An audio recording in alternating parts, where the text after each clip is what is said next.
She's wondering if you have any suggestions about how we can get investors involved into our website or get. I got you.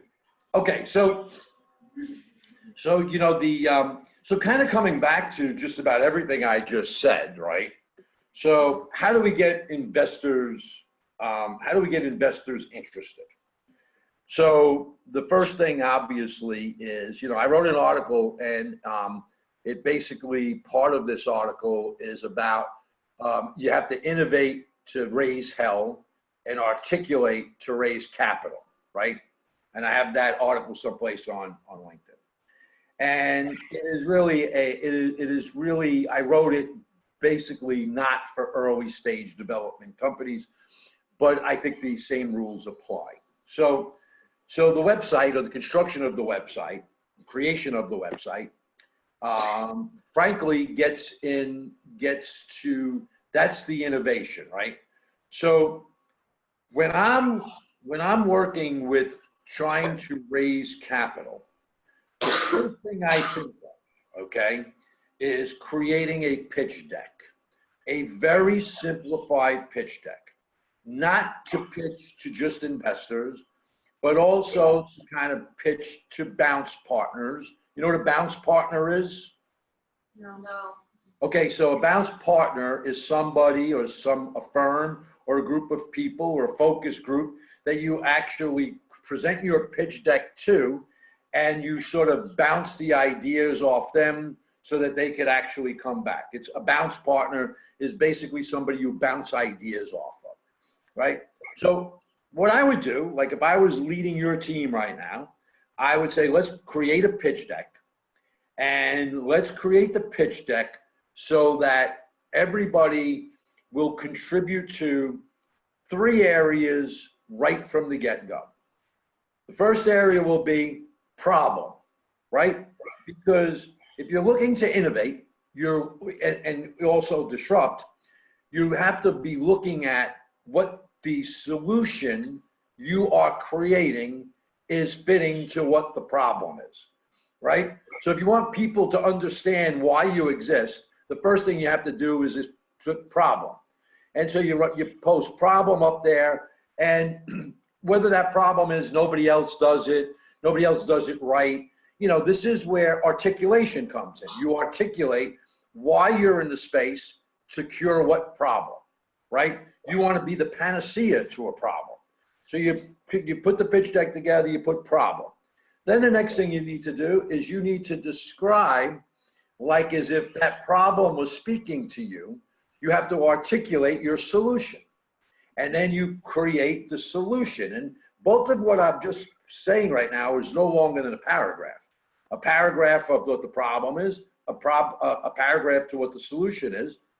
And then the third paragraph is why you, or why your website, or why your team will be the perfect fit to make the rubber meet the road between that problem and that solution. So if you could start with those 3, now you've got what I will call the anatomy of a business plan, right? Too many people get way too tied up in a business plan. Business plans are long, they're boring, they put people to sleep. They're pretty much unnecessary at this early stage. I don't care what they teach you in school. You know, they teach you a lot of things in school that are sort of cookie cutter, but most of the time, a person like myself does not have the time to read a 17-page business plan or a 35-page prospectus. I just don't. And frankly, I sit right now, I'm on 7 boards, 6 for private equity, 1 for a venture capitalist. And all I get is, you know, all these mundane questions from people on LinkedIn. Will you invest in my project? Like as if that's how you get people to invest in your project. You just, you know, send out on social media, hey, I know you're a stranger, please invest in my project. All right, talked about before about time management. That is the biggest waste of time you'll ever actually focus your attention on.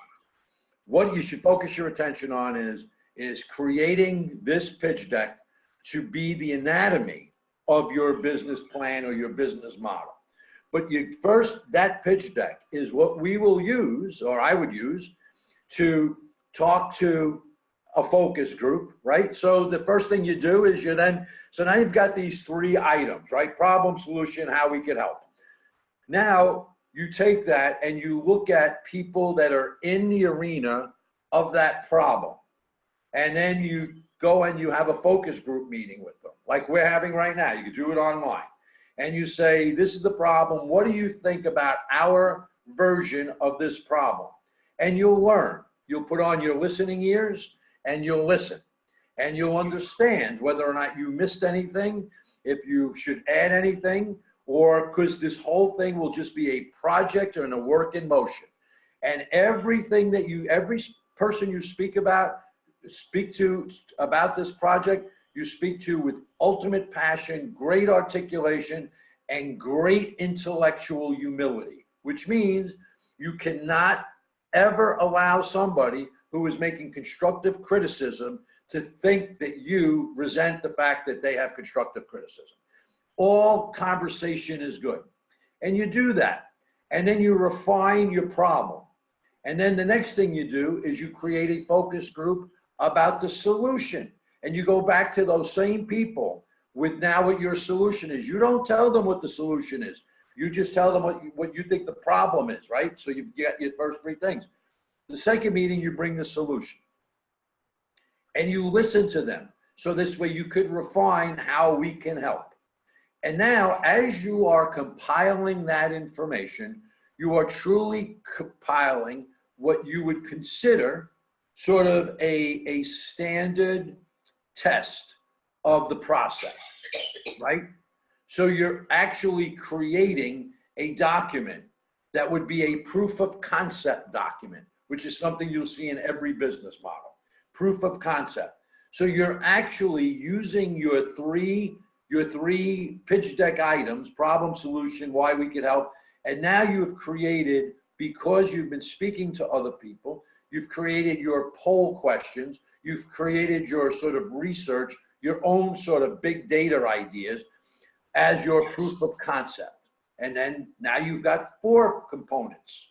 Then you build your executive summary and you take all of the people that's involved and you target why those people would be good for the problem, good for the solution, good for the proof of concept, and good for the who we are.